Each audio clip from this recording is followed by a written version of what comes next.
know what I'm saying? Coming in with no notes, flying hot, coming in hot, whatever. Let's get into it. This Kirkichin kid or whatever who dominate in the Major League Baseball scene, folks, pundits is talking about, oh, we never seen anyone like him. Pardon me, Randy Johnson. What are we talking about? Randy Johnson killed a freaking pigeon. Like, maybe I need to do a little short video. I'm gonna do a short, funny video. I know I'll be making a lot of promises that I can't fulfill or I don't fulfill. Not to say I can't. It's just laziness takes over, life takes over, getting busy and occupied. But Randy Johnson killed the bird. We never seen any picture, and we never seen nobody in no professional sport kill an animal in the process of fulfilling their job. Randy Johnson threw a 200-mile-per-hour pitch, and all you see was damn feathers. They featured Randy Johnson in movies like he was the most intimidating, imposing pitcher of all time. Like, for those who play baseball, I don't know like the politics or the things, the strategies that go into baseball nowadays, because I don't watch baseball no more. Ever since Derek Jeter took over my Florida Marlins, it's sort of like I don't watch football no more ever since Tom Brady took over my Oakland Raiders. I'm gonna call them Oakland Raiders forever. I'm never gonna acknowledge them being Las Vegas. So ever since Tom Brady took over my Oakland Raiders, ever since Derek Jeter, who was a rival, people don't understand that I don't care what these new baseball teams do. The Marlins has one of the freshest. Every Miami sport team, whether it be the Heat, whether it be the Marlins, whether it be the Panthers, all of them came to these professional sports leagues late. I don't know why Miami got all their teams so late. Like the Heat came in the 80s. I think the Marlins came in the 80s. Like the Dolphins was probably the oldest professional team around. Outside of the Dolphins, the Heat and the Marlins came late. So I obviously am a Laker fan, being from South Florida. And I used to tell people I get a pass because I'm from Broward County, so I don't have to claim allegiance. Had Broward County, I'm a Florida Panther fan. Florida Panther play in Broward County. So I could be a Florida Panther fan. Now, Miami Marlins, I don't call them Miami Marlins. Matter of fact, that's when I really stopped being a Florida Marlin fan, when they became the Miami Marlins instead of just having the Florida name. It's like, man, a Florida fitted, and I did a song like this a long time ago, was the same equivalence to a Yankee fitted. A Yankee hat to a New York City person is the same as a Florida Marlin hat. That F stood for the whole Florida. Even Tampa Bay people with Tampa Bay Devil Rays, and they no slouch. They was rocking the Fs. Jacksonville folks rocking the F. Orlando rocking the F. Daytona. That was our Yankee fitted. With that said, hey, go ahead and give me a shout out though. I mean, not a shout out, but a like, and then I shout you out for your birthday or whatever. Point is, so as far as baseball goes, I was spoiled for the longest being a Florida Marlin fan. This is my point. They talk about this Kirkland kid being the greatest, and nobody never seen him. We seen Randy Johnson. Randy Johnson, they used to have this theme back in the days where a pitcher would get you off the plate. And so they'll pitch inside. And when they pitch inside, I don't care how brave you is. Like, I don't care, like, if you play, some people look at baseball as soft or whatever. Man, you talking about a person that's throwing a damn ball that's like down there like a bullet. That shit can do damage. Like, I done seen people get their whole socket, they lacrimal bone, they orbital bone, all that shit just, they zygomatic bone just fucking crushed. I seen it. So like you could really be paralyzed or killed if the right pitch hits you or blind. So a person wanting to back you off the plate. That's why people don't play when somebody throw the ball at your face. Like, you throw high and in at me, okay, I take that at, mind you, these people can spot on pitch like a quarterback can put a ball on the money 30, 40 yards down. So if you put the oh shit, that almost came out wrong.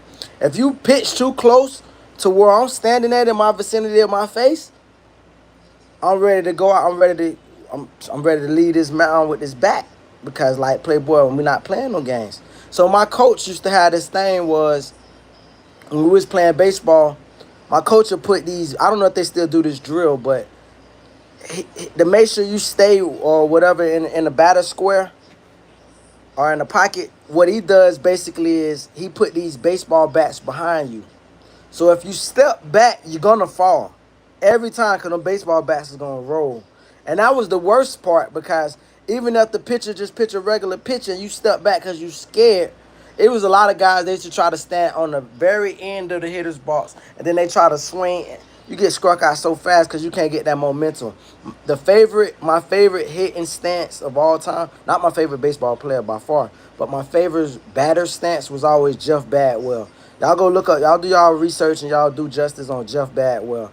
Fucking the greatest stance because he make his pitching space small. We was taught the way the ump used to call strikes was from like the forehead down to the waist. That's how you call a strike. So I gotta make your pitching zone small. So I'm gonna shrink and I'm gonna squat, and I can get momentum like a boxer hits off their hind leg or throws a power punch off their hind leg. I get more power into swinging off my hind leg. This is my point. Freaking in those days, Randy Johnson was backing people off the damn plate with how intimidating he was as a presence. So don't tell me that you didn't see no kind of person like this. Kurt, mind you, he doing this thing, but it's a new school era where baseball isn't America's pastime. It isn't the sport that white kids or maybe Latin still, but it's not the sport that people thrive to play in or want to play in. They try other sports and then they might gravitate to baseball. It's not like the first choice like it was when I was coming up. Like they don't even have like baseball leagues in the city that I'm from. I hate that because when I think about what's his name? Pierre Pierre. I don't know. He won a championship with the Marlins. He was a leadoff hitter. Or you think about a Ricky Henderson. I'm gonna just say Ricky Henderson, but I wanted to say Pierre. But let's talk about Ricky Henderson. Ricky Henderson used to steal every damn base. Ricky Henderson is still home if you're not careful. That's how who I aspired to be like. My whole mission wasn't to knock the ball. I used to want to hit home runs, and I realized I just didn't have that power. So my whole thing was let me get my own base percentage is gonna be up there, and once I get on base, I'm a menace. I'm first to second, that's automatic. I got that. You might as well call my single a double because I'm still in second every time. Or I'm gonna make you balk. They don't even balk no more. I don't even know if they even call balk. I don't even remember last time I seen a game where they call balking. But the point is, I'm gonna make you balk because you gonna be focusing on trying to get me up off that plate rather than I'm leading off every time. So two things are gonna happen. I'm still this base, or you're gonna throw back the first, and you're gonna have an error and throw over his head, which happened a bunch of times. And then not only am I taking second, I'm taking third with it. I say all that to say this new pitcher guy, I don't know, it just made me think about baseball, and I was thinking that I'm a Florida Marlin. Florida Marlins, if y'all want any kind of success, change your name back to Florida Marlins. Go back to the Florida Phillies. I want to rock some Florida Phillies. I don't want no Miami Marlins hats. I'm from Broward County, Florida. I'm from, like Kodak said, I'm from Broward. Don't say Dade. Palm Beach people used to come down to Miami to watch the game. Palm Beach ain't Broward or Dade. They love the Marlins. Florida Marlins. So that's that. And then the next thing would be, it'd be too big for me to ask for Derek Jeter to sell his portion of the company because he's not going to do that. But if somebody can make a sweetheart deal where they can get him a piece of the Yankees and get him up out of goddamn Brian Cashman. I don't know if Brian Cashman's still living. Can somebody call Brian Cashman? Make Derek, I thought he was y'all guy. Derek Jeter in the 20th century is like Babe Ruth as far as popularity or what's that guy name? Joe DiMaggio. Like, he's like Joe DiMaggio fame as far as the Lou Gehrig and shit like that. Like, that's his New York fame. Like, what you want to attach yourself to the Marlins for, bro? Like, I'd rather Yasiel Puig or Vladimir Romero or Miguel Cabrera or fucking, did I say Puig already? Like, what was that guy who came from Houston Astros and he won that 1 year with us? He was the catcher. And he won that 1 year. He signed that big 2 year contract. And Marlins was known for being a farm. We never used to pay nobody. That's why that's what made Marlins. That's why Florida Marlins notoriously have the worst attendance in baseball. Because they was known for not paying you. But they was the farm that got all the great players. and all the great players came through us. So I say that the same when I'm listening to they talk about this picture, and I don't talk about baseball too much, but y'all got me a little excited. When they talk about this pitcher, Coco, whatever his name is, I'm like, fam, bro, I witnessed D-Train, bro, Dontrell Willis from South Carolina, fam. I witnessed damn Josh Beckett, bro. Like, bitch, like before the Boston um Red Sox can take all that claim to. They even got Mike Lowe from us. Mike Lowe, that's our guy. Chicago Cubs, Derek Lee, that was our guy. Around the time Preston Wilson was striking out. Preston Wilson, he thought that nobody used to give me headaches like Preston Wilson. This nigga was either home run or strikeout every time. There was no such thing as getting on base and trying to get to the next. No, no, no. He was gonna strike. Oh shit, bro. Shout out to my boy what's his name, man? My people related to him actually. My step cousin, he related to. Damn, he played for the Braves back in the days. Black dude. His name is I'm trying to think of my damn see my stuff because I can't think of his last name, but famous black guy though was the shit for the Braves back in the days. I ain't talking about the Jones brothers, Chipper Jones and Andrew Jones. I'm talking about what's his name, McGriffey, McGriff or some shit. I can't think of his last name was McGriff though. And then my auntie, God bless the dead, my auntie, she was a butch. Her wife is Gary Sheffield auntie. You feel me? I used to brag on that in school. I used to be like, man, Gary Sheffield, that's my cousin. Shout out Gary Sheffield, man. All them dudes that inspired me to want to play baseball coming up. You did. We don't got them athletes in baseball no more.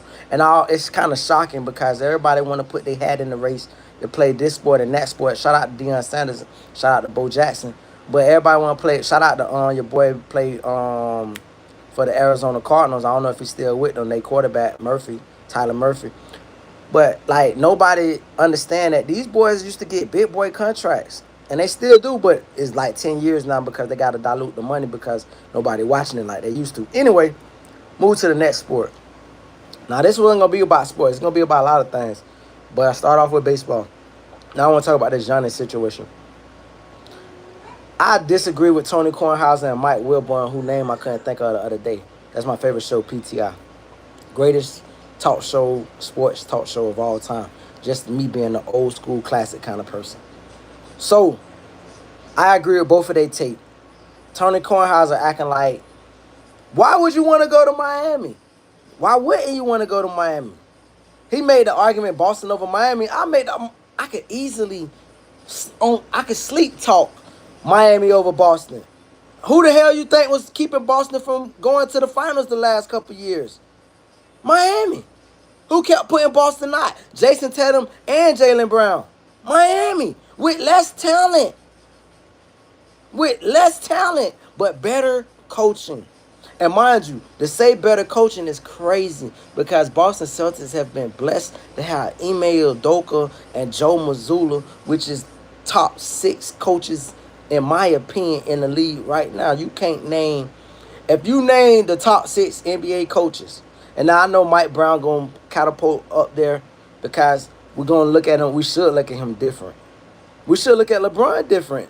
Look, Mike Brown winning the NBA championship makes LeBron look worse. Because LeBron got Mike Brown fired amongst many other coaches. Remember, we said Mike Brown ain't good enough to coach LeBron? Okay, so, but Mike Brown just took what you could probably argue is a less talented Knicks team than the LeBron team. Because I know everybody like to say, man, LeBron makes everybody better. Like Larry Hughes went balling before he got there. Like LeBron didn't choose to go to Cleveland because Kyrie Irving, if I'm not mistaken, was Rookie of the Year. The fuck is you talking about? Oh, did I mention that they had the number 1 pick that year in the Andrew Wiggins? And he kind of sabotaged Andrew Wiggins' career. I know Andrew Wiggins got a championship with Golden State, but let's look at this shit, though. If he just shuts the hell up and dribble like the white lady said and just say, you know what, let me be a player. Let me come and do my job and focus on my job and let management do. See, he had to do that in Miami. LeBron's biggest success was in Miami. You'll be a fool to say his biggest success was outside of Miami. It was in Miami. 4 finals, 2 championships, which should have been more.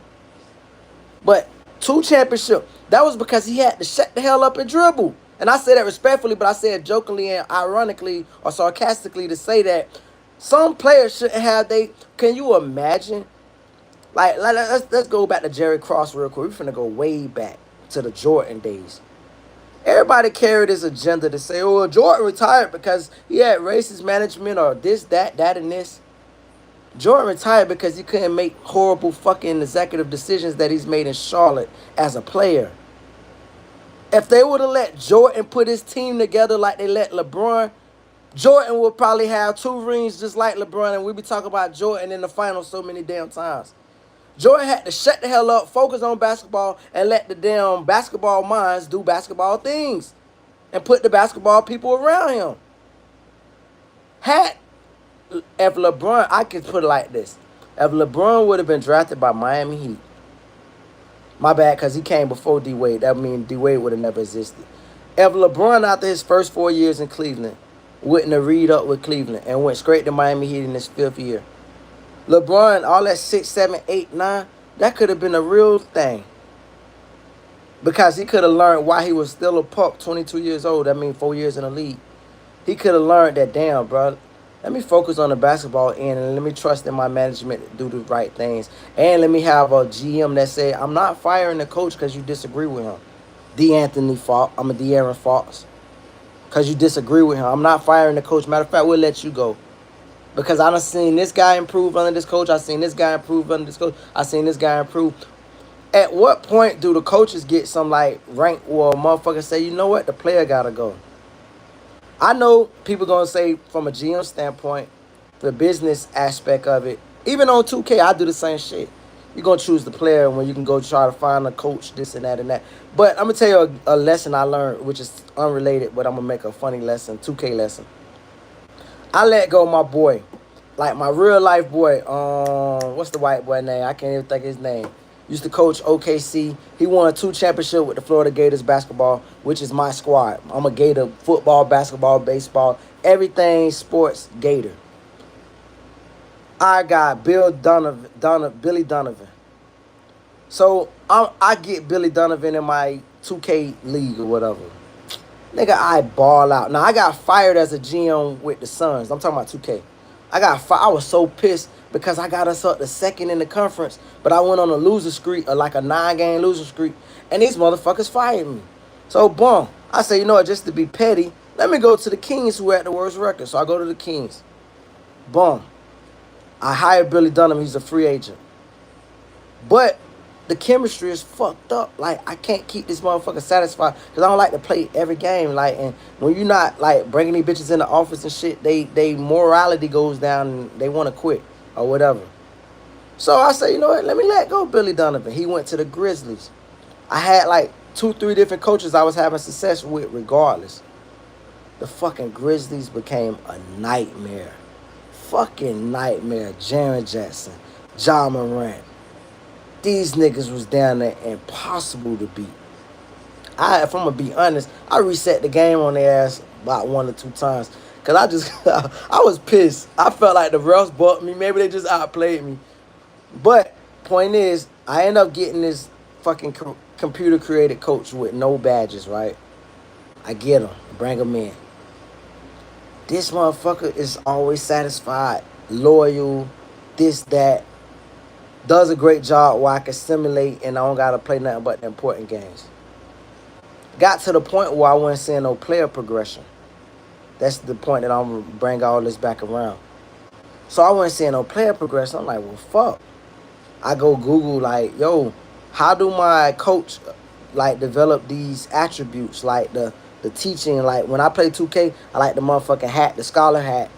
Like, I want to teach my player. I want to rejuvenate old players to turn back the clock. And then I want a person that's poised in the 4th quarter or elimination games.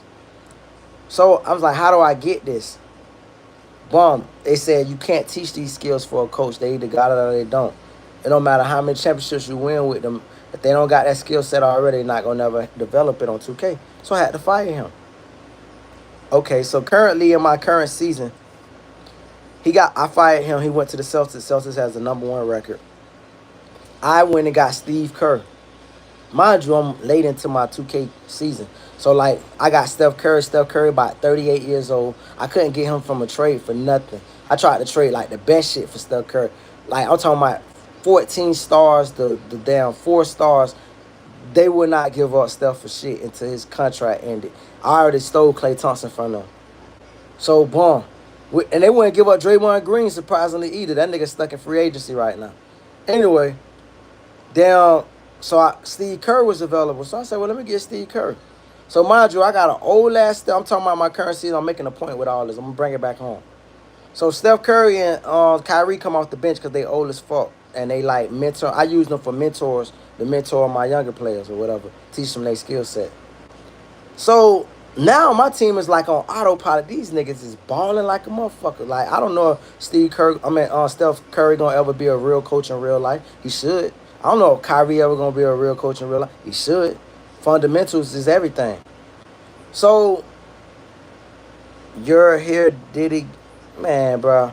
My bad. I didn't even know y'all been talking. Let me talk to the chat real quick. I'm sorry, y'all, boy. My bad. I'm just popping shit. I'm feeling good. Let me read some of this shit real quick. Matter of fact, let me give a shout out. I don't know if fam ever did like my shit, but Jesus Perez says my birthday. You know what I'm saying? Happy birthday, Jesus. Somebody else said, can you play Roblox?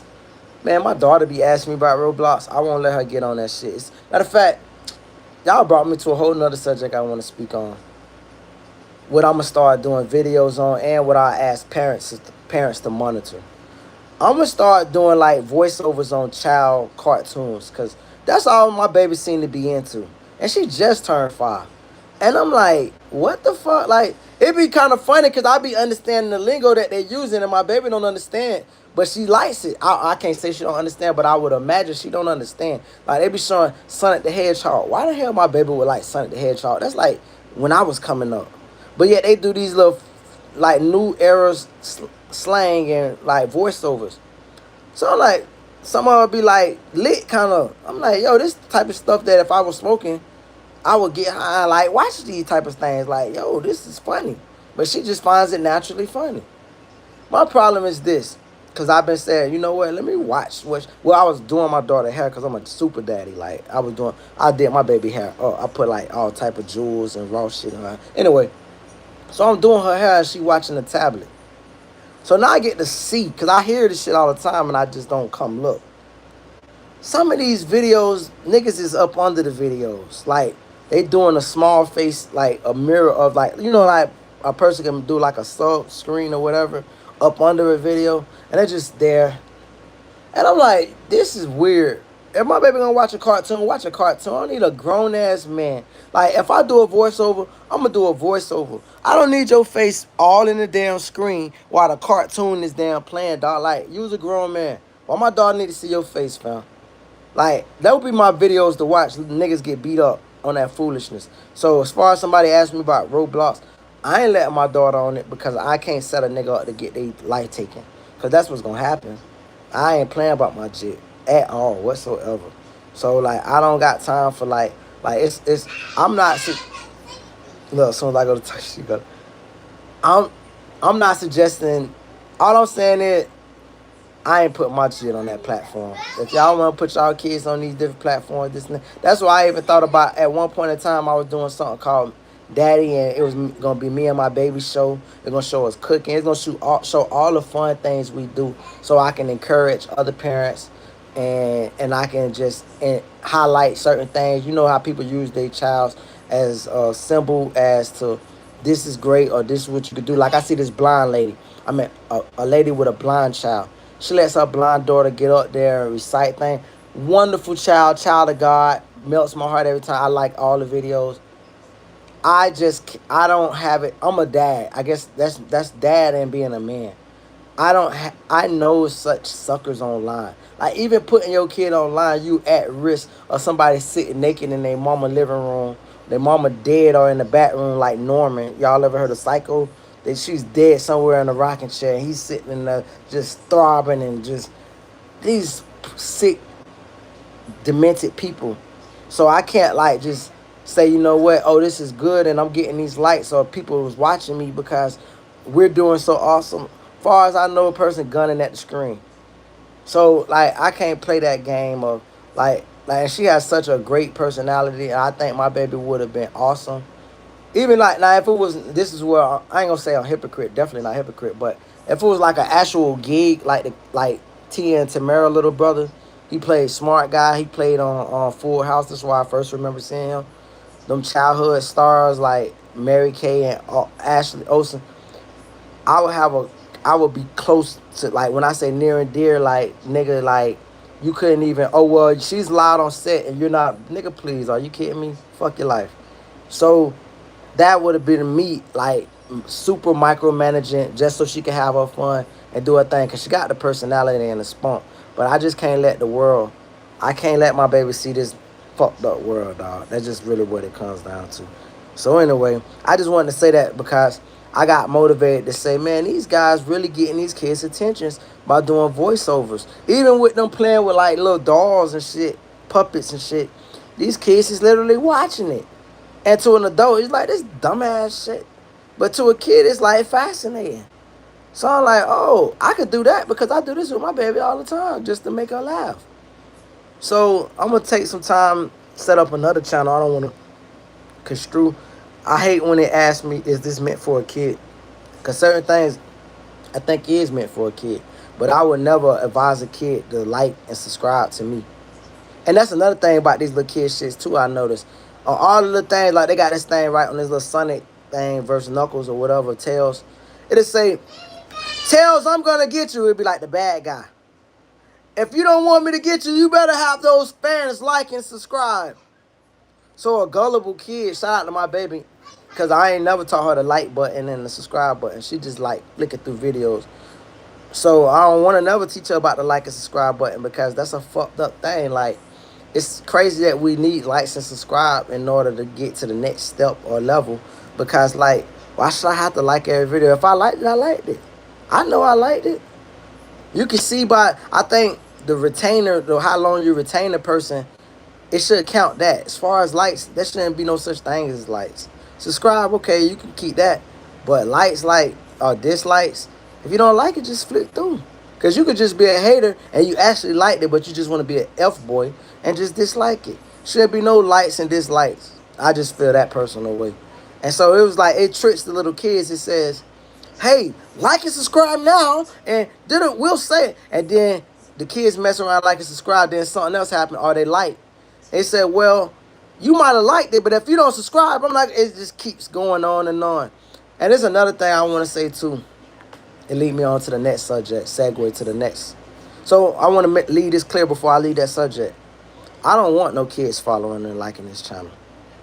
I got content and another channel I want to create, and I am going to create, that is be devoted for the kids. But if you're a child and you come across this, keep moving. I don't care if you found like a piece of something I did that was childish or that was suitable for kids. This is not the channel for you. Like, I can't raise other people's kids, but I can't never be one of these irresponsible adults to say, hey, it's your job to watch your kid. No, it's your job to know what you're putting out there and who's gonna see it and susceptible to the foolishness. That's your job as a man. That's your job. It ain't the damn parents' job. It's your job. Because the parents only could do so much. The kids be all scrolling and scrolling. They doing scrolling. Because guess what? We doing scrolling. So, show job. Anyway, let me see what some of these comments say. I feel like it's not me. It's the world that's sick. We're giving everything we need and we commoditize. Am I reading this wrong or did he spell this wrong? I know what a commodity is, but he said commoditize. I guess commoditize is a real word. Anyway, giving everything we need and we commoditize, we consume, we destroy, we're parasitic. Can't say I disagree. Jadon 2000 said, oh, you just brought me up another subject I want to speak on real quick. To anybody like the maker of Play-Doh, I'm asking a favor. To whoever makes Play-Doh, Can you stop making the colors that resemble anything close to a turd or boo boo? Because I bought my daughter some Play Doh.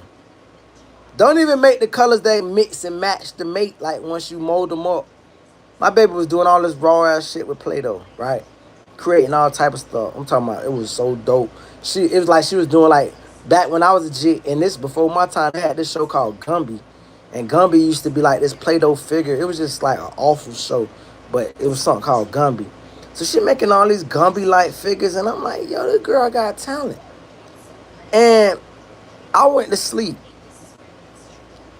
She goes to sleep. I wake up. I get up out the bed, not looking, not step on the Play-Doh. First of all, it's a weird feeling. Anybody ever stuck on Play-Doh? But the worst part of it, it looked just like a damn turd. I was so damn pissed and distraught. I said, what the hell is this? She was about to get in trouble. I had to really decipher, like, what is this? I know we can play with Play-Doh, Play-Do, but we're not going to play with doo-doo. And this looked like a turd on the floor. I said, you know what? Play-Doh, change all colors up, bro, because that was about to be a bad thing this morning. Change certain colors up. Make them shits fusions and highlight colors. Anyway, that's what that person reminded me of that with that immature comment. Somebody else say, yo, bro, it's been a while. Shout out, Lil Fam. How you been 2020, man? I'm blessed, man. I'm coolin', man. Life is great. Awesome, bro. Just like being a dad, enjoying my summer with my daughter. Um, you know, since you asked that question, you know, me and my daughter, we go out different venues, different places and whatnot. And I'm a micromanager. She don't. One thing me and my daughter do understand, or we are on page, is when she goes somewhere and she's in public, when she's so friendly with the other little kids, they'll grab her hand. Most of the time, she'll grab their hand. She'll make you her friend. She's very impossible not to like. I'm not saying that just because of my child. That's her personality. So I'm always guiding her because I understand other kids' structure and their childhood is not the same. It's not as fun, maybe. Maybe they grew up in a rougher household. So some kids be like, don't touch me, don't grab me, or what you keep following me, dang. Like, they're not as soft and gentle as I try to shelter her. I understand life hits and life is real, and I talk to her about life, but also if I wanted to be like a fairy tale with shit, that soothes me. This is my point. So we've been out and about. Shout out to the little white girls, because shout out to, what's that white girl name who do the shows or whatever? I can't think of her name. But I would ask my daughter, I don't want to involve her in this. That kind of eases her up to like white females. I'm only saying that for a point because she love black girls too. Love black girls to death. When she would be the white girl, she want to grab her. She was so nice. And was just holding my baby hand, escorting my baby everywhere, and this, that, and the. So, boom. White girl was escorting my baby everywhere. So my baby would try to copy the white girl certain things she was doing in certain rides that the place had, right? She couldn't mimic the white girl capabilities because the girl older than her. So my baby cried. So I'm looking at the look, mind you, I'm in a unique standpoint because it's certain young ladies in the world that's young enough to be my child. What I mean by that is, if I'm just being honest, I'm old enough to have a 19-year-old daughter. So when I see a 19-year-old female working at a place and she's laughing at my child, I have to remember that I'm old enough to be that. She's a grown woman. She's 19, but I'm old enough to be her father. And I would still have that protective spirit that I have over my child at her age now. I keep that in mind because this girl is laughing at my baby. Now, I laughed at my baby the first time until I realized my baby didn't find it funny and she come over try to hit me, fall out on the floor, do the most, try to bite me. So I soothed her, I reinforced her, positive reinforcement. And then I send her back with the little white girl. She goes back up. I try to give her confidence. She gave up on that particular activity and did something else. My point is, that's been my summer. My summer has been understanding empathy, understanding, you know, understanding it at all. You know, like I don't really like certain. You know, somebody told me some advice, and I'm gonna stick to it even in this very moment that I want to say. But just understanding that it's not gonna be just roses, and also understanding when to cut people loose. What I mean by that is, bro, at a certain time in life, bro, you gotta stop expecting better from people. Not my daughter, but people around me. And when I expect so much from them and they deliver the same the same delivery. Let's say I want you to deliver 50 points and you deliver 5 points every time. I have to understand you're a 5 point player. I have to treat you like a 5 point player and bench you, put you on reserve. Don't give you as much attention. Don't let my daughter be exposed to people that don't mean her no greatness in the long run. I don't got time to play because I'm getting older as a man. And if I died tomorrow, I can't have my baby surrounded by fake people that I knew was being fake while I was living. I have to make the best, and that's for any parent. If you got fake, once you have kids, this one is time to get serious. We could boof out there and keep a bunch of phony people that don't mean us no good around us before we have kids. Once you have kids, it's legacy building at this point. Everything is legacy building. All that fugazi foolishness, man, yeah, we fall out, we get back cool, we fall out, we get back cool. If we fall out, let's just stay falling out. Let's not have no, like, war like the Montagues and the Capulets. But at the same time, let's just stay on disagreements. And that's my mindset. That's my timing. If we fall out once, we could just stay falling out.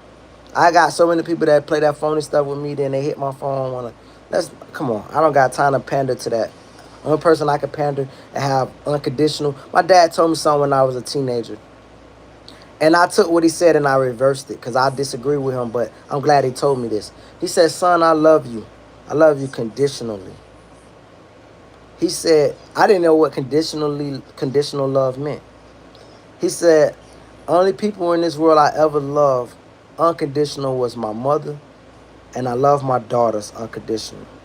So I had to like kind of, as time grew, I think he never even gave me the definition of what it meant. I just started Googling this shit as time went. I used to remember that speech and that saying because he said it to all his sons. Well, I know he said it to me. I would hope that he said it to all his sons.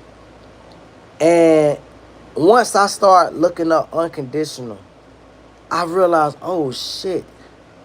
Now, for the most part, and I want to say this, but I got to be truthful about it. I have and will do love my mother unconditional. But when I had a daughter, nigga, that's when I really knew unconditional love. It's like, man, I ain't never gonna love nobody more than you. Ever. Period. It's nothing you can do, say. Only thing you can do is make me cry. You can hurt my feelings. And I'm gonna pick myself right back up and be right back in your face smiling. Trying to get in your good grace. That's the only unconditional love I got. So I say that to say I start treating everybody under that spectrum of you play, because I had unconditional love for a lot of people. That's the point. I didn't know I had unconditional love for them. I just kept forgiving them. Yes, baby. Yes, daddy, baby. What's that? Let me see, boy. It's a ball. It's a ball? With a surprise inside. With a surprise inside. And I can't wait to open it and then. Let me see. Just wait. Yeah? And cut the light on so you see what you're doing, boo. Okay? Okay? Thank you. So I realized, I say, man, bro. Anyway, let me not make this too long. Say, yo, twin, can I get a shout out? Go ahead and like the page. You get a shout out. You ain't like the page yet. As far as Cerebrus asked how I've been, man, I've been blessed, bro. Just enjoying this daddy time, bro. Just trying to, like, really put my ducks in order to understand that those who not for me. Like, I seen a raw video today on Facebook. It was a video of this guy. He kept hanging up on different women when they say stupid stuff. So one woman was like, as you should. As soon as she said, as you should, he hung up. Another woman say, if I'm with a man 3 months and we ain't went on vacation, soon as he heard vacation, he hung up. Another woman said, I like doers. I don't like talk. hung up. These be the red flags because these women get so spoiled. They get so spoiled from men that's not their father. That's the problem. That's why ain't no good women, no good pool of women. I ain't gonna say ain't no good women, but not a big, great pool of women because they was raised by the streets.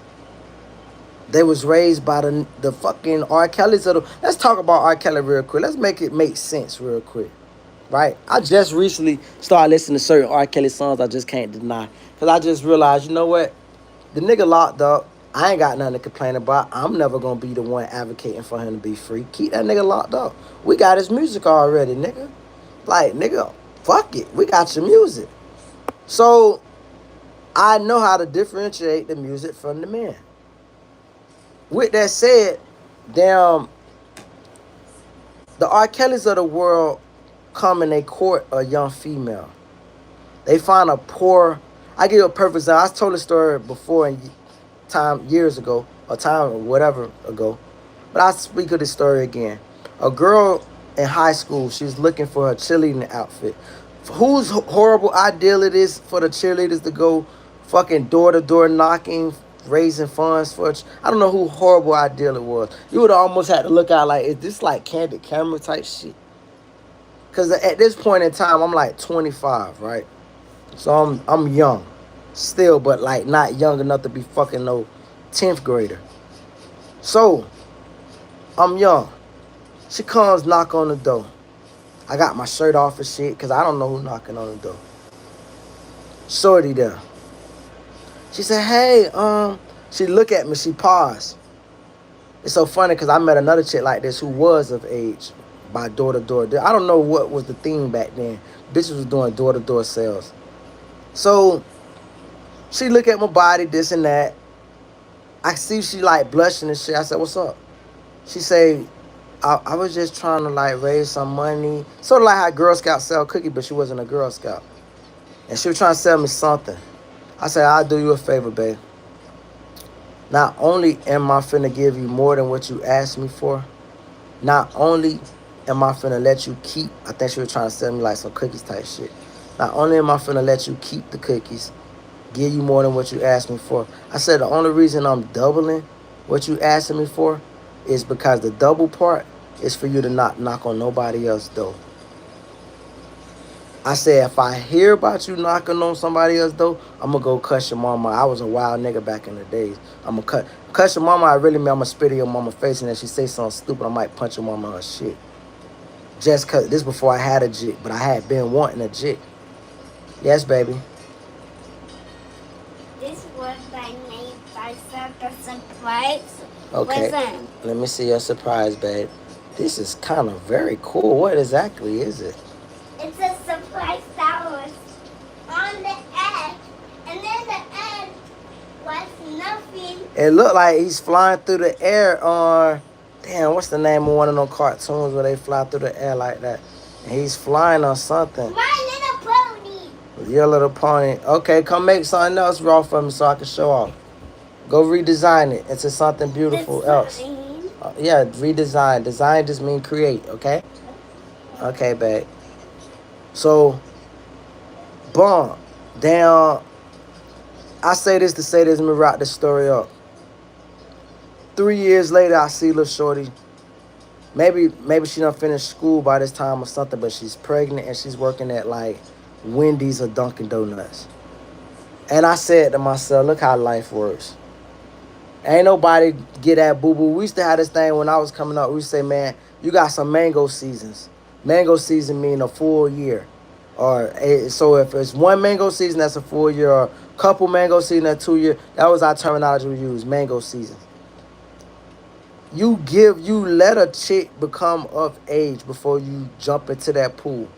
You don't just court her because she's young and vulnerable. Because how I always, and I got another song too, it's on SoundCloud. I got to get it off SoundCloud, dog. I got to see if I can redo, anyway, I don't want to get off that. But I did a song, it's still on SoundCloud. I've been on there for about 10 years. Maybe longer than that. It's called Teenage Girl in a Grown Man's World. And what the song expresses is, it speaks on like a girl walking home from school. And the foolishness they got to put up with the dope boys on the corner, grown-ass men, ain't went to work on somebody's corner store all day, and the bus just so happened to let's out in front of all the dope boys. And the dope boy, hey man, little mama boy, those shoes look busted. You know, niggas from old and young and old, crack on the bitch. That was the way to get women.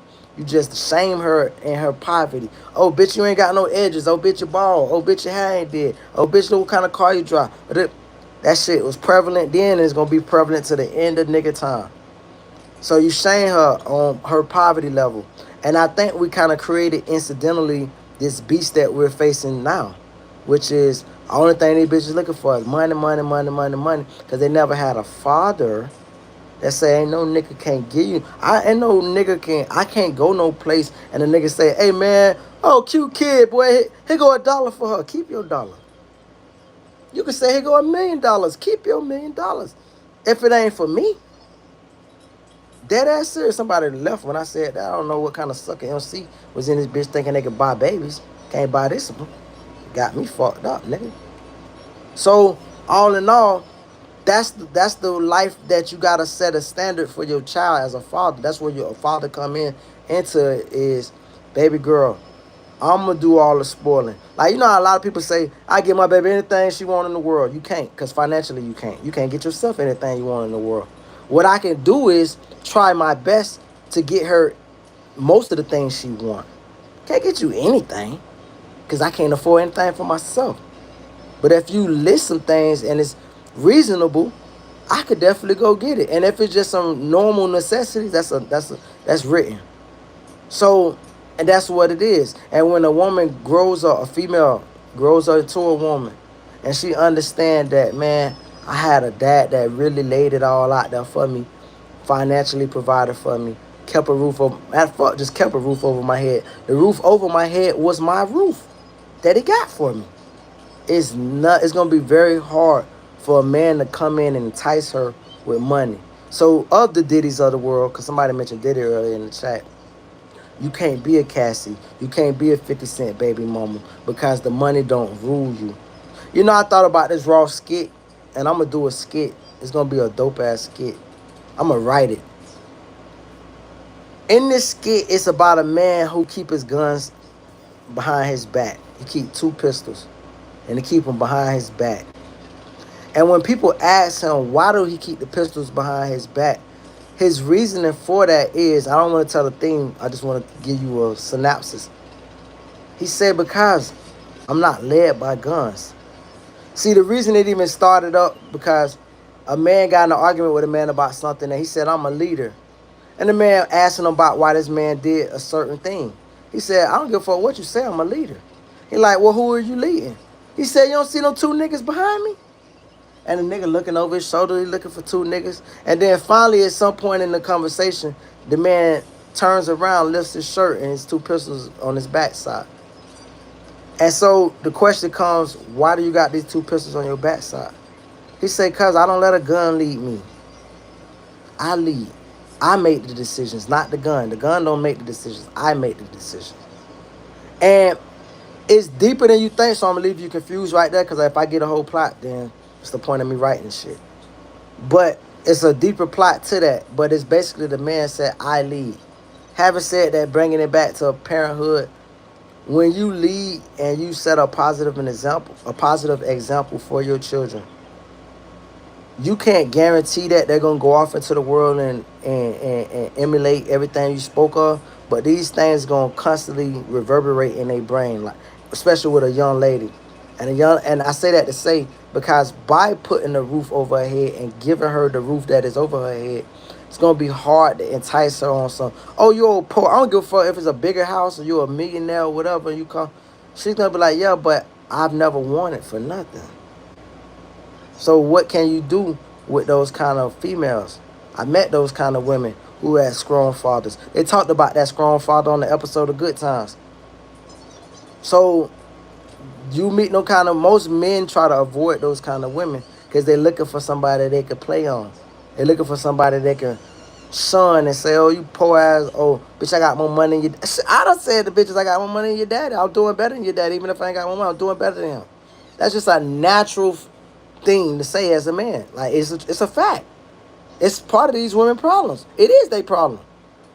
Because They didn't have what you're doing currently, which is a strong male figure to say, hey, this is what's right. I'm here to be your confidant. I'm not here to discipline you on everything that you do. Or if you do something wrong, like older lady, I spoke on this recently. Older lady asked me when my baby was, she thought my baby was showing out. She didn't know my baby's situation. I said, man, I understand my daughter's surge. I know when she just being bad, and I know when she just like whatever sensory overload and things get a little tough. We all go through that, and you just want to fuck some shit up or break something. That don't mean you're being bad. That just means you're being misunderstood, and you're not. Nobody's showing empathy. So I explained to her, and I said to her, I'm like, yo, if I was to discipline my child like a woman might discipline a female, my baby gonna think it's acceptable for a man to discipline her. I don't never want that. It ain't never gonna be cool.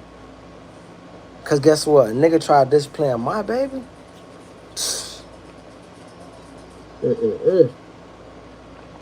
Nigga try to discipline my jit. Fam, your daddy and your mama better be deceased already, little buddy. If they're not, me and you going for a ride, fam. And you gonna see me deal with your mammy and your pops. That's my word. So anyway, let me read some more of these comments and get back to what I was talking about.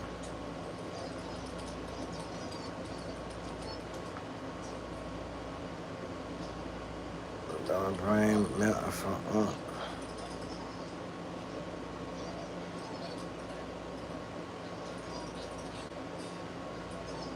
Sound like little fam.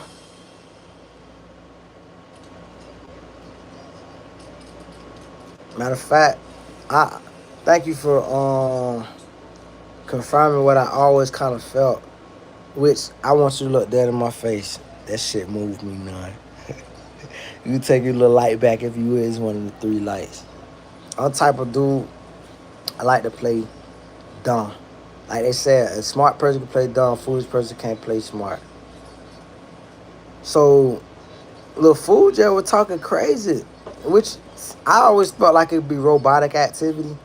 But the fool was talking about, bro, my brain melting from yapping.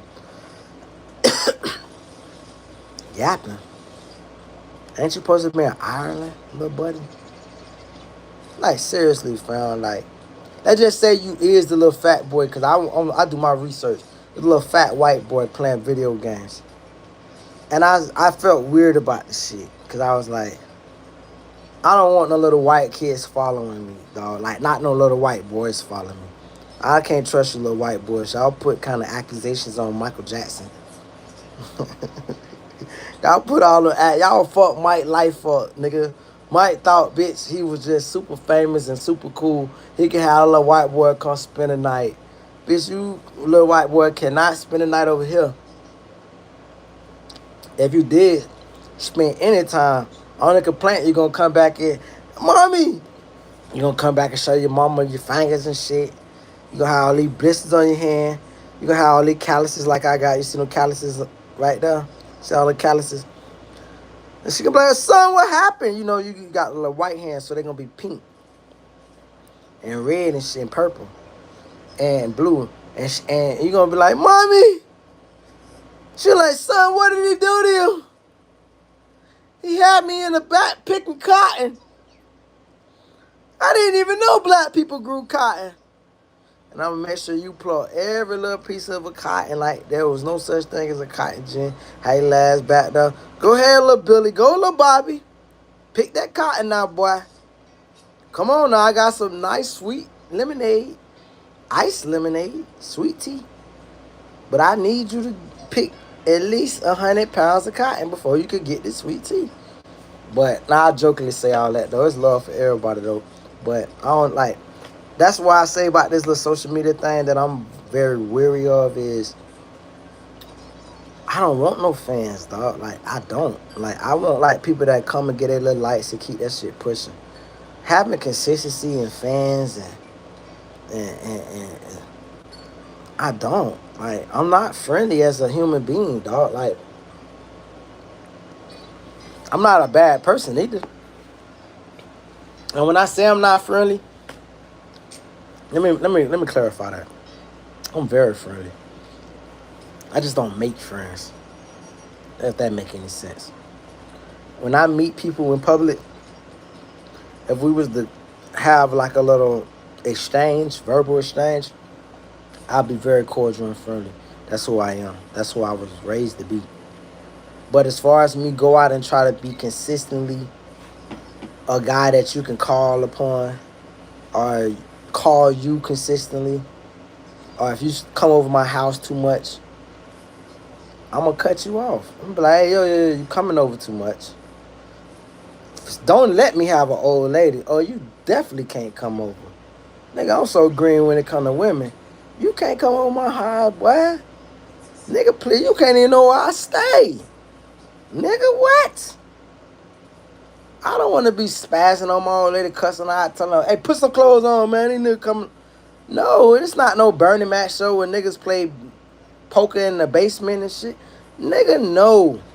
You cannot come to my crib whatsoever, nigga. You can send a telegraph, you can send a fax, you can send a text message. But fucking, you can send some regular mail, first class, next day out. But I ain't having no guy just come over to my crib. I ain't. It's never gonna be that. Like I'm not a consistent person. So when I say all that to say, when it be somebody online and they be trying to be down, you can even tell how they talk. Yo, gang. Let me tell you something about the young folks. Shout out to all you young folks, but I'm gonna tell you the two biggest young folks words that I hate. I hate gang and I hate twin. Like, dude, what gang are you in? What fugazi, fake ass branch of a gang that you're in? Because I guarantee you, if you go to where that gang allegedly started at, Negro, they gonna shun you. You're gonna be a lick. So don't call me gang. Especially if I'm not a gang member. It's disrespectful. I spent my whole life avoiding being in the gang on purpose. Could have been easy for me to join, especially start a gang. Would have been more easy to start because I ain't following that nigga. But fucking could have did one of the choices. And the other choice is twin. Nigga. See how handsome I am, fam? See how handsome? Bitch, like, closest nigga that could call me twin to my little brother. When I be gaining my weight, I done lost a little weight, felt like, 'cause my face was fat as fuck about 3 weeks ago. But when I got the fat face, I could see my little brother, and that be making me mad. Because I like to look just like me and only me. Well, I can see that little nigga. We not no twins. That just say niggas say it symbolically. Man, I mean it symbolically. We just alike. We nothing alike. Our lives are not alike. I just explained this to a woman the other day. A woman, whether it be her or her nigga, she asked, can't I block her? I said, no, I'm not going to block you because your boyfriend is insecure and wants me to block you. Now, he offered me money to tell him if me and her have ever done anything. I've been explaining to her, get away from this guy. That's a dangerous guy. What kind of nigga pay for that kind of material? Man, please, bro, man, let me know. Can you imagine hypothetically if me and her had a sex tape, what that nigga would pay for it?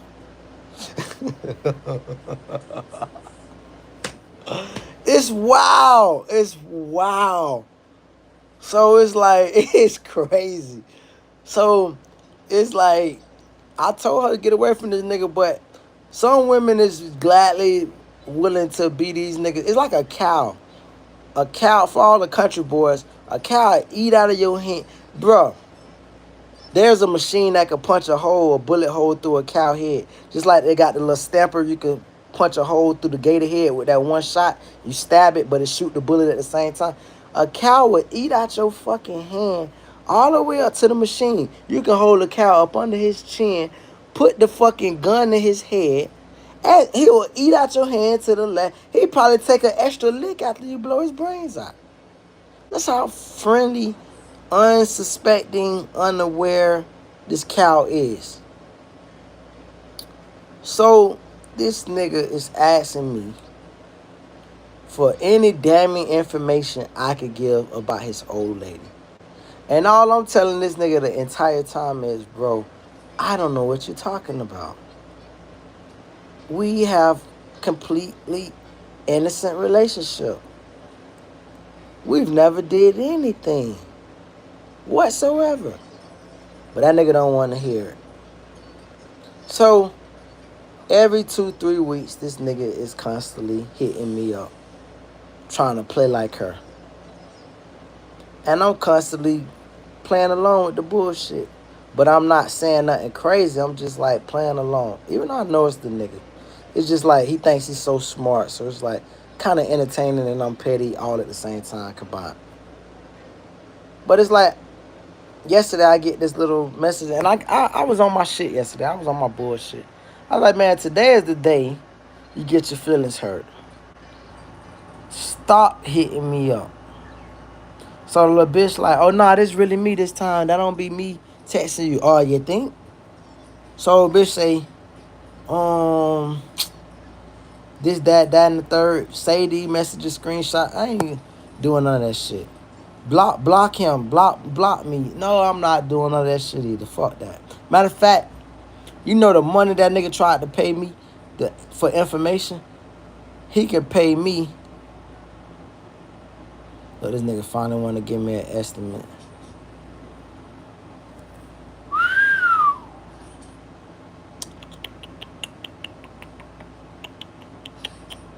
Well, I gotta see that number while I'm on the damn chat. Y'all need to start donating to this chat. I need money. I'm broke, bitch. I'm a single dad busting my ass. I get no help from my baby mama. Absolute shit eater. I wouldn't even have called to that until I just seen something just now. Absolute fucking shit eater, nigga. Like, nigga. That's the part. I was talking around the shit. I'm gonna start being more blunt. My baby mama is a shit eater. I don't regret having my child. I would do it over 1,000,000 times. Only thing I would do different is I would have been cut my baby mama ass off. Bitch, that hoe ain't shit. Just absolutely waste the fucking oxygen. Like, a nigga can never, let's just say I was to blow up in this screaming game or social media shit. A nigga can't never fuck my baby mama and think they getting no revenge against me. Bitch, you fucking the shit eater, fam. Like you can't make me feel bad fucking that stink ass hoe. Bitch, are you kidding me? Bitch, I ain't fucked up. Let me be very God my tongue. I ain't knocked that bitch down in so long, fam. That bitch over with, dog. Like, when I say so long, bro, that's the reason she left me in the first place, because I been unattracted to her. First of all, she got fatter than the bitch during the pregnancy, never lost the baby fat. It's one thing for me to fuck with a fat bitch, but you gotta already be fat. I can't meet you like silhouette and then your ass become like looking like a Carlo Rossi wine bottle and shit. Bitch, you were looking like a Henny bottle. You went from Henny to Carlo Rossi. Kiss my nigga ass, bitch. So that's one thing. And then the second thing is just a shit eater, dog. Like, shit eater, dog. Like, hoe go to fucking, like, you fuck. It ain't about like fucking a financially less nigga. When you just fucking like a bum, a nigga that don't inspire, nigga that ain't never achieved nothing, did nothing with themselves, made no, not even the slightest of accomplishment, but the nigga actually needs you. Think about it. Ho, I ain't never need you for nothing. But everybody you dated after me needs you. So what make you think I would be attracted to hitting, jumping? Baby, what's up, boo? Let me change my conversation now. My baby is creative. Genius. Listen, no, I'm not even like showboating. I'm not like trying to like prop her up on nothing. Damn, the legs just fell off. Alright, picture, y'all seen it with the legs. Y'all can rewind it. But look, that's the hair. That's the hat. No, look. Y'all peep the game. That's the hair. This is like a fedora on the top, one of the Picasso hats. You see how it overlapped the hat? You see the shape of the hat with the pink on the top. That's the hand waving and the legs. Let me put this, see if I can put no legs back on real quick. Man, my baby had the legs going with it and all, bro. I don't even know how she did it, bro. Like, look, it's falling apart. Damn. Boo, you gotta go redo it, but that was super cool right there. And you had the hair gray. Oh, you did that with the purple fedora, with the dark pink top.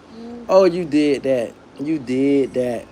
Wait, man, you know what I'm finna end up getting, cuz I ain't even lie. I've been talking about grab these legs. And grab this piece right here, back. Go do another. Give me a kiss. I love you, babe. Look, I'm gonna fix it. Alright, bro. Listen. I'm gonna get me a sewing machine. I've been saying I'm gonna do it for myself. I gotta get me a sewing machine. Like these kids, my baby remind me of this movie, even though she's farther ahead than that kid. But it's this movie called Mercury Rising with Bruce Willis. And this kid cracked the FBI code. And he had autism and he was just so damn smart. His name was Simon. And he counted I wanted. He just be counting, doing all these numbers in his damn head. And it's like, I realize as I've gotten older, I have autism. But they ain't never like, my mama kind of sensed a little piece of it. She tried to get me diagnosed as a jit. But it is what it is. And it is what it is. I just take. But, nigga, I was able to cope. And you know why I was able to cope? Because ain't nobody shelter me and be like, oh, he has autism. Oh, well, we can't. They went ahead and threw me in the fucking normal classes. I had to get jumped so many damn times. I probably set a record on how many times a nigga can get jumped. Ain't nobody been, it's like a cursing and a blessing. Because I ain't gonna never forget none of that fuck shit, bitch. And I'll leave it at that. And shout out, Lil Fam, what's that, Hot Boy. We be on that fuck shit too. Just to quote that real quick. But point is, nigga done been jumped so many times. Because I was just outspoken. It's like I had enough sense to diss you and know when you dissing me. But I didn't have enough sense to read the room. Like, yo, you with a bunch of niggas that don't like you. They envious. That's why I found it safer. That's why I was going back to my earlier point when I was like, I ain't friendly. I don't make friends like that. One friend at a time. That's it. One friend at a time. Go hang out. I don't do no groups and crowds and man, please, dog. Nigga, please, dog. You could be around 6 snakes. All of them want to bite your head off. And I tell a funny story when I was a jit. Came from a block party. And I'm the only nigga probably had $30, $40 in his pocket. $30, $40 to these poor ass niggas who want to get high and smoke some weed is the world. So, motherfucking, I'm chilling. I'm with my brother, a nigga I call my brother, love him to death. And it's this one nigga out the group, popular nigga, known city boy. He said, man, boy, I'm fucked up right now, boy. Any nigga can get it. So my brother turn around, he kind of like go to signal to me like, hey, bro, man, about time for you to shake the scene, bro. I said, shake the scene. The nigga just said, any nigga get it. I want to be down like fucking Brandy, bitch. I like, man, nigga, we finna go get somebody, nigga, to say anybody can get it. He like, you to anybody. You. It ain't anybody can get it. It's you can get it. My fucking feelings was hurt. Bitch, you might as well stab me in my damn chest. This nigga talk about me? The nigga who talk about me so funny we came cool later. We didn't come cool later in life. But I don't know, knowing what I can say online. So I'm going to just leave that at that. All I can say is I was respected later by the same motherfuckers that might have looked at me like a sucker at one point. All I can tell you is it's an early lesson. First of all, shout out my nigga for giving me the heads up. Shout out me for not having an ego to stick around and fuck around and find out. And I was able to shake the scene before it got hectic. I owe my niggas something like niggas like that. And let me just speak on this. I'm gonna get off subject real quick. When I get fully right, because I ain't fully right, like I gotta get my whole life together in the sense that, bitch, like, I don't need a woman.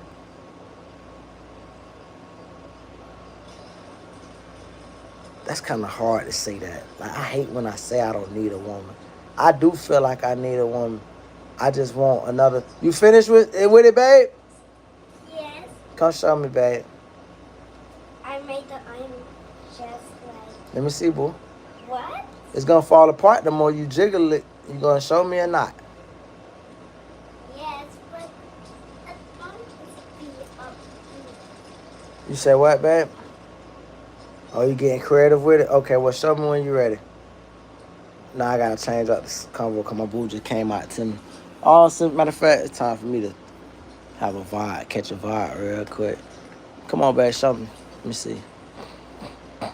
See, you rushing it. You can't rush beauty, baby. You can't rush art. Okay.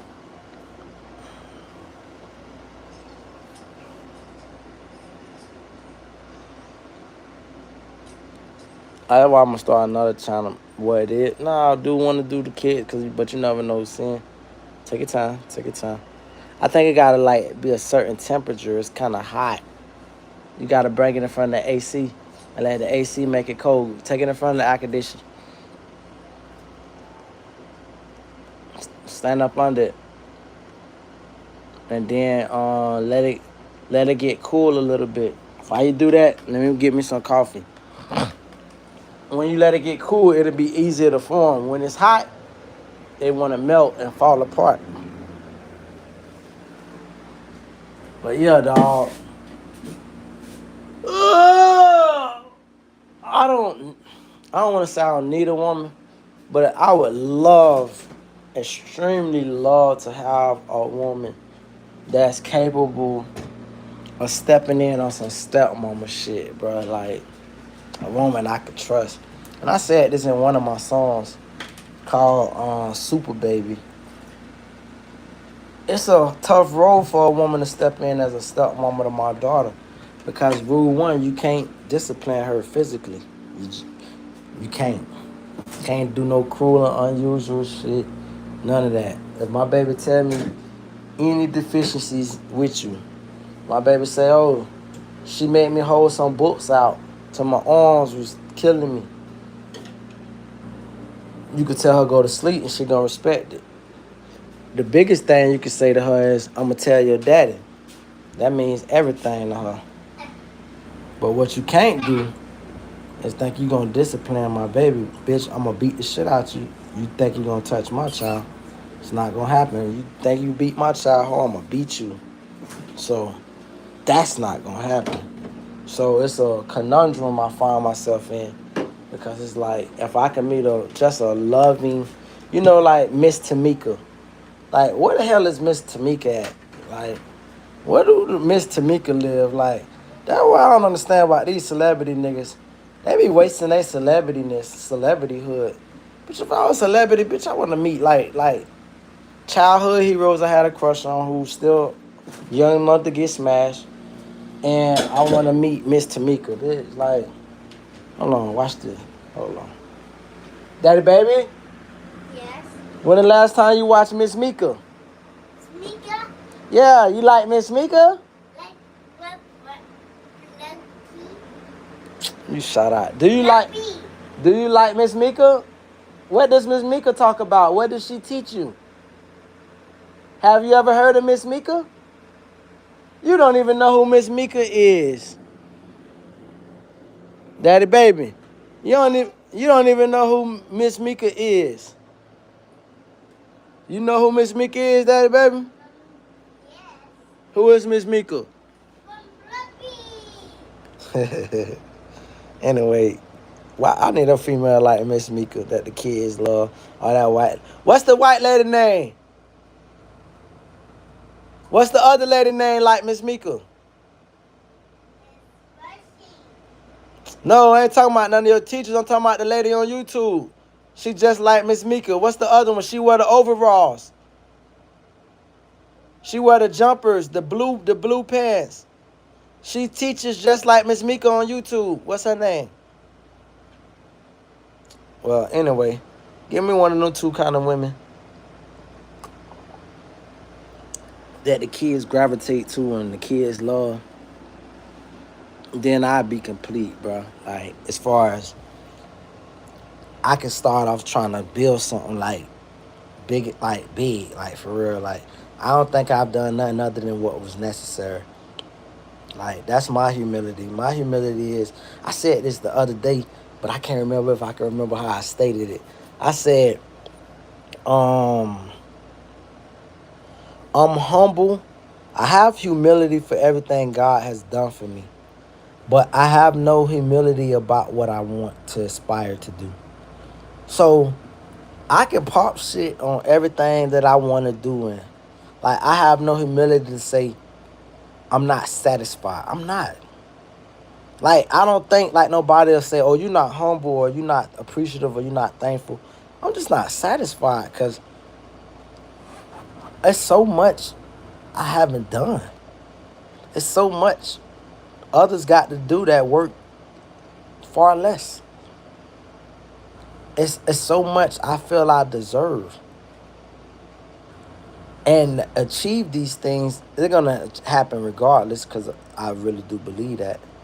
But what I do know for a fact is it would be so easily attainable with that suitable kind of woman. But the sad part is that kind of woman no longer exists. And so when you see the Miss Mikas or the Miss Rachel, that's her damn name. The other lady named Miss Rachel. When you see the Miss Mikas and the Miss Rachels, it's like, damn, dog. What my Miss Mika at, bitch? I know Miss Mika can't be acting like that all day. Miss Mika gotta have a woman side to her where she wanna get grown, and Miss Rachel gotta have a grown side. Like, well, I can't meet those kind of women, dog. Like, niggas, like for real though, shit. Like, I'm pretty sure Mr. Roger had women, and Mr. Roger do his little funny this and tidbits, and Robin Williams had an old lady. Like people with these childlike spirits, but they still had a companion. Like I want a woman I can show my childlike spirit. Somebody said this the other day when I put this necklace on. Matter of fact, let me put it back on. Somebody was like, they said, "Oh, he think he's God damn, it's taking off my hair." Somebody said, "Oh, he think he's so tough with his cosmetic jewelry on," and I was thinking, "Fool, I made a whole video designing this with my daughter." And I got the jewel bracelet, but I can't wear the bracelet. The bracelet's small enough. It's custom for her. But if my daughter put the jewelry on, boy, look at this. This the bracelet, man. I wanted to say that to say kids give you an excuse. Can you imagine though? Like I'm gonna just give you can you imagine that around the wrist? Boy, that make Ghostface envious. You feel me? And so I said to say kids give you an excuse to relive your childhood, bro. One thing I did, I ain't gonna say I enjoyed it, but it wasn't as bad as I thought it would be. My mama convinced me to let my daughter paint my toenails one time. I was like, hell no, she ain't finna paint my nails. Cause my baby wanted to paint my nails so bad. She said, let her paint your toenail. So I let her put like the kind that come off real quick. I'm like, do your thing, man. I'm just sitting out there feeling weird as I don't know what. And she painted it. But the joy that she got from painting my toenails, it was an amazing thing, bro. It was just like, it made me think too about something I saw yesterday with all the black nail techs in Atlanta and black people starting to take over our identity again. Like we don't need, like I thought about this Asian boycott. This been a great thing. I don't know how many people on board with it, but I'm definitely on board with it. And because we gotta give a little to get more. We don't give a little to get a little. We give a little. We give a little to get more. So we give up this, which is I passed the Asian buffet. I said, damn boy, I sure want me some sushi right now, man. I sure want this, and the third. And then I realized, I said, man, hell no, ain't we on the Asian strike? I almost forgot about it. I said, well, fuck it then. Then I'm finna go. I'm about to be striking everything. I ain't gonna even lie to you, cause these people is nasty in this world. Like, people don't wash their hands. You think about, like, I watched the video. Let me stay on point with what I'm talking about. So I seen something talk about all these black nail techs. I never seen a black nail tech in my life. So I said, damn, they got black nail techs. And they just doing nails and this and that. And I think as a parent, not only do I owe my child afford her every opportunity she want to try to do as far as sports, because I would love for her to do tennis. Oh boy, do I want to be a Richard Williams who set that dream alive. It's been so many black fathers since me. Simone Stevens, um, um, um, Coco Golf. Shout out Corey Golf. Um, Lil Shorty. No, I do not want to botch her name. Naomi Osaka. You feel me? Her father, he Haitian. Saga Fegason. Bitch, like, it's so many folks that, like, give that satisfaction of, I would love to be sitting in the tennis stand. Nigga, with my K-Swiss on, nigga, I was the first hood nigga on K-Swiss. Ain't no nigga ever rocked the K-Swiss that I knew. So, not in South Florida. So, boom, like, nigga, I have my car canals on. Bitch, I go throwback on their ass. So, point is, I say to myself, it's like, I also gotta afford her the other opportunity that if the tennis don't work, vocational skills. Baby girl, instead of just be a nail tech, I want you to do internship as a nail tech, but then daddy get you the nail salon. And then you be your own tech. And then you rent out your booths.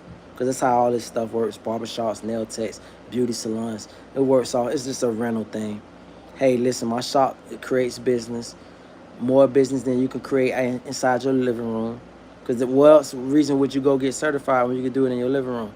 Other than the fact that this business has a brand. So let's build your brand. And my daughter brand gonna be so vassal because look at this. She made this chain. She 5 years old. She made the bracelet that I just showed. I don't want to show my baby off. If you seen her hair right now, I just facilitated what she wanted. Like, her creativity, even with this Play-Doh. She's really a beast on the piano. I'm not even going to lie to you, bro. Like, I be saying to myself, I feel like such a shame sometimes. Because it's like, should I pay for her piano lessons knowing she not going to focus on the piano lessons?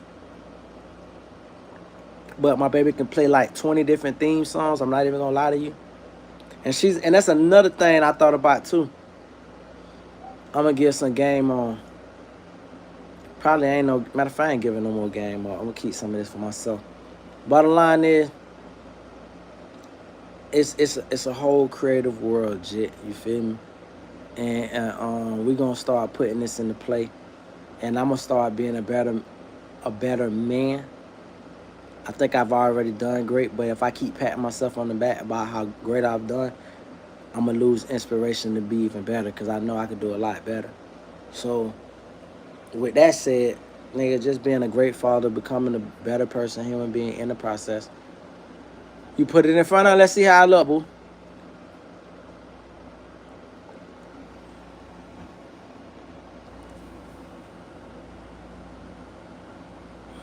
Is it cooler? Does it seem like it's going to mold a little bit better?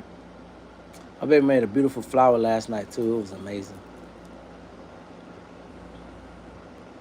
I think I'm about to get ready to my consumer part. I'm going to make me some shorts because I'm in the 250 part. Seem a little dead right now on this stream. So I'm going to just get to, like, making some videos where I can run my numbers up. See what kind of, like, video I want to put together and collage I want to put together. So y'all take care, love, blessings, and I'll catch up with y'all later on another screen, that part. How's it coming along, babe?